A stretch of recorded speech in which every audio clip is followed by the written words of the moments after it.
आज मैं अयोध्या में हूँ और अयोध्या में ये भरत कुंड का स्थान है जो अयोध्या से 15 किलोमीटर दूरी पर है। और यहाँ पर लोकतंत्रम लोक राज्यम पार्टी के राष्ट्रीय प्रवक्ता जो है हमारे साथ पल्लवी सिंह मिश्रा जी जुड़ रही हैं और मैं चाहूँगा कि अपनी बातों को ये हमारे इस माध्यम जन्मभूमि टुडे के माध्यम से बात रखें। पल्लवी जी, हमारी इस जन्मभूमि टुडे में आपका स्वागत है। हम ये जानना चाहेंगे कि लोक राज्यम पार्टी द्वारा जो है अपने यहाँ इस अयोध्या लोकसभा में अश्विनी कुमार पांडे जी को आप लोग उतार रहे हैं तो उम्मीदवार, तो इनके पक्ष में आपकी पार्टी द्वारा क्या किया जा रहा है?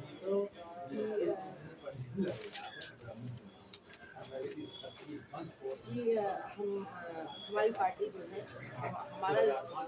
हमारा जो संसद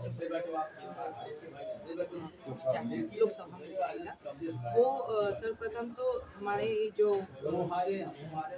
हमारा सांसद सबसे पहले हमारी जो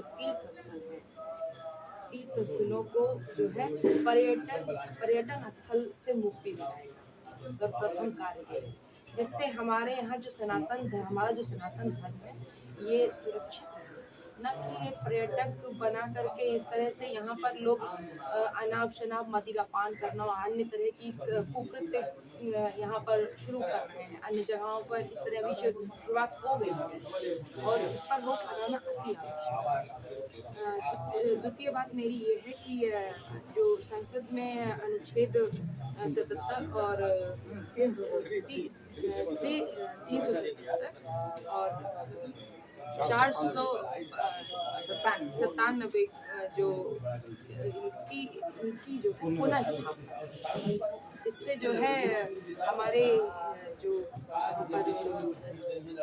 तीर्थ स्थलों हैं और कार्य हैं इनको इससे जो है राष्ट्र का गौरव जिससे हमारे राष्ट्र का गौरव हमारे कार्य जो है को स्थापना में भारत गौ माता जी है जो हमारी भारत माता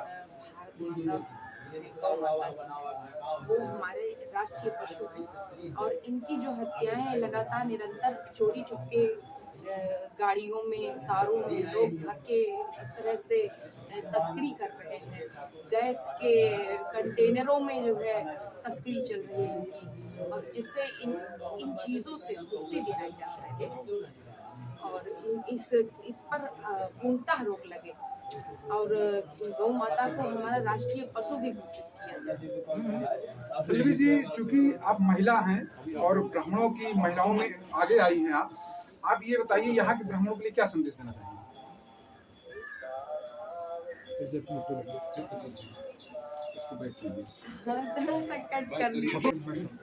आज मैं अयोध्या के भरत कुंड स्थान पे हूँ जो कि अयोध्या से 15 किलोमीटर दूरी पर स्थित है और ये नंदी ग्राम के नाम से जाना जाता है। यहाँ पर लोकतांत्रिक लोक राज्यम पार्टी के राष्ट्रीय अध्यक्ष अश्विनी कुमार पांडे जी के पक्ष में यहाँ पर एक मीटिंग रखी गई है और इस मीटिंग में कुछ वक्ता हैं। आइए इनसे मिलते हैं और जानकारी लेते हैं मीटिंग का क्या मकसद है। बहुत बहुत धन्यवाद गुरु जी।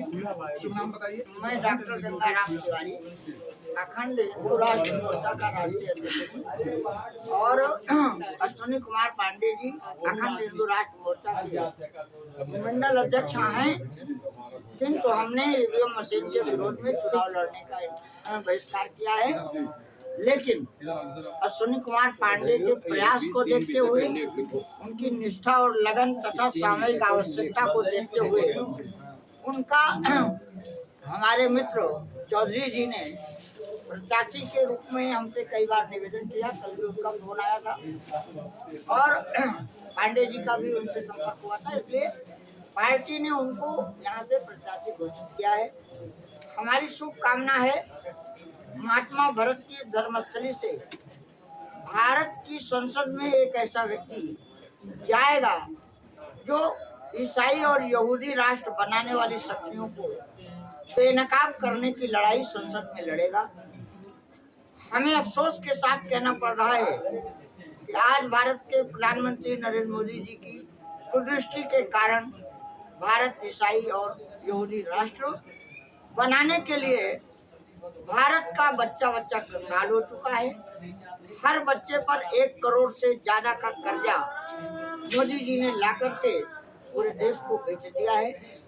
और सबसे बड़ा आघात हमारे ऊपर किया कि हमारे सनातन धर्म के तीर्थ स्थलों को व्यभिचार केंद्र के रूप में स्थापित करने के पहले उन्होंने भारत की संसद से राष्ट्र की आत्मा की हत्या कर दी।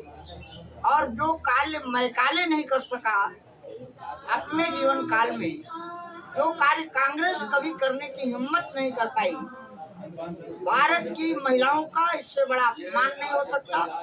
और बालकों के चरित्र की हत्या का सुप्रीम कोर्ट के द्वारा जो दरवाजा खोल करके भारत को व्यभिचार केंद्र के रूप में स्थापित करने के लिए अनुच्छेद 377 और 497 को हटाकर भारत को ईसाई राष्ट्र के रूप में स्थापित किया है। अगर उत्तर प्रदेश की और अयोध्या की जनता का सहयोग अश्विनी कुमार पांडे को मिला और ये संसद में गए तो पूरी ताकत के साथ हमें उम्मीद है कि ये 3 बिंदुओं पर अवश्य कार्य करेंगे।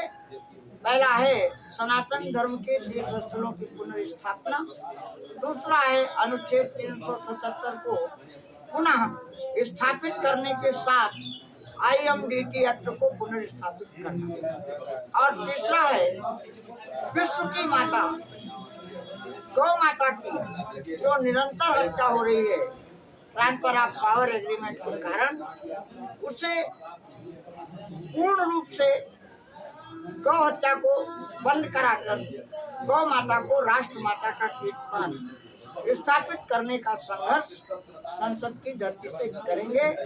और इन बिंदुओं को लेकर के उन्हें प्रत्याशी के रूप में अयोध्या की जनता कैसे जिताएगी, इन मान बिंदुओं को केंद्रित करने के लिए बैठक बुलाई गई। अगली बैठक हम लोग फिर